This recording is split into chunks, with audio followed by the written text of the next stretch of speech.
அனைத்து நண்பர்களுக்கும் வணக்கம்.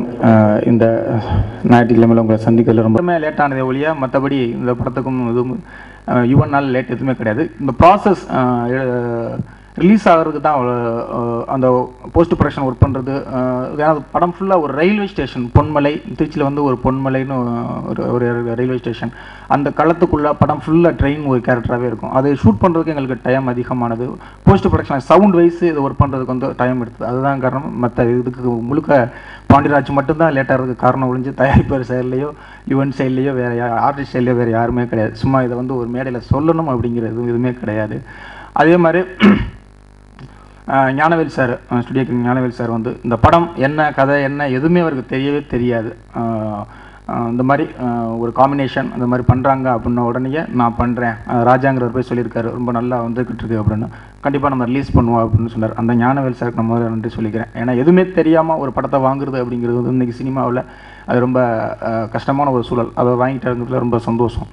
இந்த கேடி பிள்ளா கிளாடிரங்கா என்ன, இது எப்படி கதை என்ன அப்படின்னா, இது ஒன்றும் இது வரைக்கும் தமிழ் சினிமாவில் பார்க்காத பழகாத அப்படிங்கிற விஷயம் எதுவுமே கிடையாது. பார்த்து பழகுனா நம்ம பக்கத்து வீட்டில் நடந்த நம்ம பார்க்குற விஷயங்களை, ஒரு என் லைஃப்பில் நடந்த சின்ன சின்ன விஷயங்களை சம்பவங்களை எடுத்துக்கிட்டு ஒரு கதையாக தொகுத்துருக்கேன். இது வந்து அப்படி இது இப்படி எதுவுமே கிடையாது. இந்த படம் வந்து டைட்டிலே கேட்கும்போது சிரிக்கணும், படம் பார்க்கும்போது சிரிக்கணும் அப்படிங்கிறது மட்டும்தான். இந்த படம் வந்து ஒரு 2 மணி நேரம் 20 நிமிஷம் படமாக வந்திருக்கு. அதில் வந்து 2 மணி நேரம் 10 நிமிஷம் வந்து மக்கள் பார்க்குற மக்கள், வாங்குகிற டிஸ்ட்ரிபியூட்டர், தேட்டருக்காரங்க, ப்ரொடியூசர், இவங்க சந்தோஷப்படுத்தணும் மட்டும்தான் 2 மணி நேரம் 10 நிமிஷம். 10 நிமிஷம் மட்டும்தான் எனக்காக நான் எடுத்துக்கிட்டு இருக்கேன். அப்புறம் முழுக்க ஜாலியாக சிரிச்சுக்கிட்டே இருக்கணும் படம் பார்க்குறவங்க சந்தோஷமாக. அதுக்காக தான் போன மாதமே ஆக்சுவலாக பிளான் பண்ணியிருந்தேன் ரிலீஸ் பண்ணலாம் அப்படின்னு. அது இதுக்கு தள்ளி போனதுக்கு காரணம் என்ன அப்படின்னா, மிக்சிங் நடக்கும்போது, ஆர்ஆர் போயிட்டு இருக்கும்போது, போஸ்ட் ப்ரொடக்ஷனில் எல்லாருமே எஃபெக்ட்ஸ் பண்ணும்போது எல்லாருமே சொன்னாங்க, இது ஒரு ஃபேமிலி மூடு, ஒரு ஃபெஸ்டிவல் மூடு இருக்குது, இதை வந்து கரெக்டாக ஸ்கூல் லீவ் ஆரம்பிக்கும் போது ஸ்டார்ட் பண்ணிங்கன்னா ரொம்ப நல்லாயிருக்கும், அந்த இடத்துல கொஞ்சம் 1 மாதம் தள்ளி வந்தீங்கன்னா நல்லாயிருக்கும் எல்லோரும் சொல்லதுக்காக தான் கொஞ்சம் தள்ளி சரி அந்த மூடுக்கு வருவோம் அப்படிங்கிறதுல இது பண்ணோம். மற்றபடி வேறு எந்த காரணமும் கிடையாது. அதே மாதிரி விமல் சிவா காம்பினேஷன் இருக்கும்போது எனக்குள்ள ஒரு சின்ன பயம் இருந்தது. ஏதாவது பிரச்சனை 2 பேருக்குள்ள ஈகோ ஏதாவது இதுவாகிடுமோ அப்படிங்கிறதுல எனக்கு ஒரு சின்ன பயம் இருந்தது. உண்மையிலேயே 2 பேரும் பயங்கர ஃப்ரெண்ட்லியாக ஜாலியாக அண்ணா தம்பின்னு ஃபஸ்ட்டு நாள் இருந்து தோலில் கையை போட்டுக்கிட்டு அண்ணா அப்படிங்கிறது சிறப்பு தம்பி அப்படின்னு சொல்லி அவங்ககிட்ட பயங்கர ஜாலியாக ஒர்க் பண்ணதில் எனக்கும் சந்தோஷம், ரொம்ப சந்தோஷமாக இருந்தது.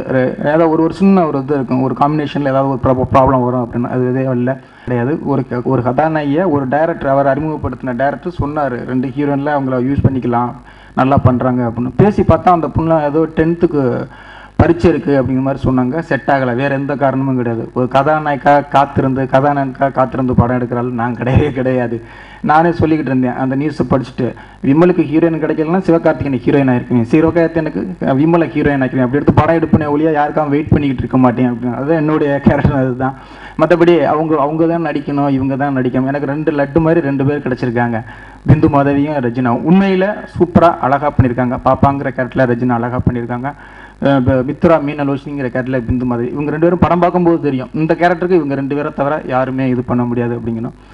ஸோ இதில் வந்து எல்லாமே கேமராமேன்லேருந்து, எடிட்டிலேருந்து, ஆர்ட் டைரக்டர்லேருந்து, என் உதவி இயக்குநர்கள்லேருந்து எல்லாருமே எனக்கு இந்த ஒரு நல்ல டீம். சூரி, முக்கியமாக சூரி, டெல்லி கணேஷ் சார். சூரியெல்லாம் அந்த படத்துக்கு ஒரு பிஆர்ஓவாக இருக்கார். போகிற இடத்துல பூரா அந்த படம் கண்டிப்பாக நல்லா போகும், ஜாலியாக இருக்குது, கலகலன்னு இருக்குது அப்படின்னு சொல்லி ஓவராக அவர் பில்டப் கொடுத்துக்கிட்டே இருக்கார் போகிற இடம் பூராவே. உண்மையில் அதுதான் நம்ம டார்கெட், ஜாலியாக எடுக்கணும், சந்தோஷப்படுத்தணும் அப்படிங்கிறது மட்டும்தான் அந்த படம். அது நினச்ச அளவுக்கு வந்திருக்கு அப்படின்னு நான் நம்புகிறேன். சீக்கிரமாக 29ஆம் தேதி ரிலீஸ் பிளான் பண்ணிகிட்டு இருக்கோம். கண்டிப்பாக நீங்கள் உங்களுடைய சப்போர்ட் கண்டிப்பாக எனக்கு கிடைக்கும்.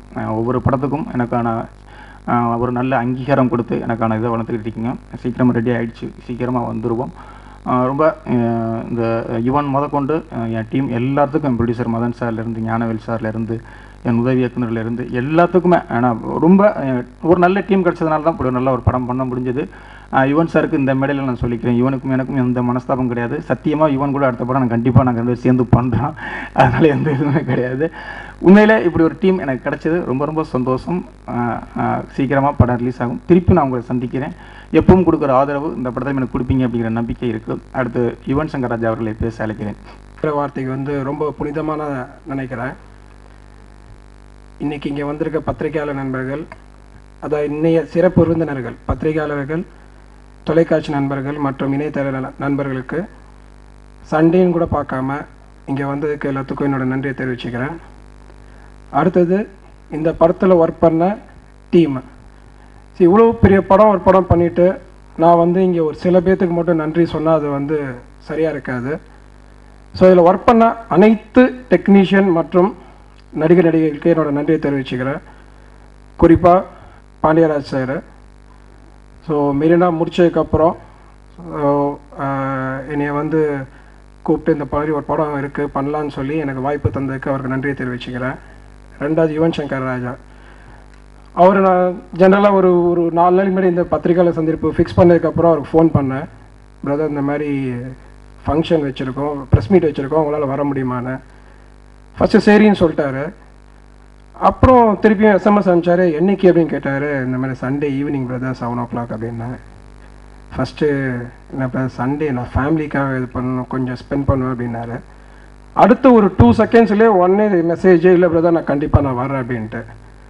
ஸோ எனக்கே ஒரு நிமிஷம் ஒரு மாதிரி புல்லரிச்சிருச்சு. என்னடா இது சொல்லிவிட்டு நம்ம எப்படி திருப்பி கேட்கலான்னு யோசிக்க முடியாது, அவரே வரேன்னு சொல்லிட்டாருன்ட்டு.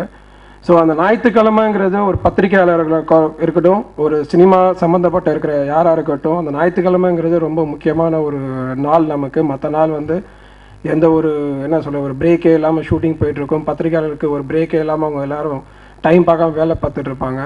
ஸோ இதெல்லாம் கன்சிடர் பண்ணாமல் இந்த நேரத்தை எல்லோரும் ஒதுக்குனதுக்காக நன்றி தெரிவிச்சுக்கிறேன்.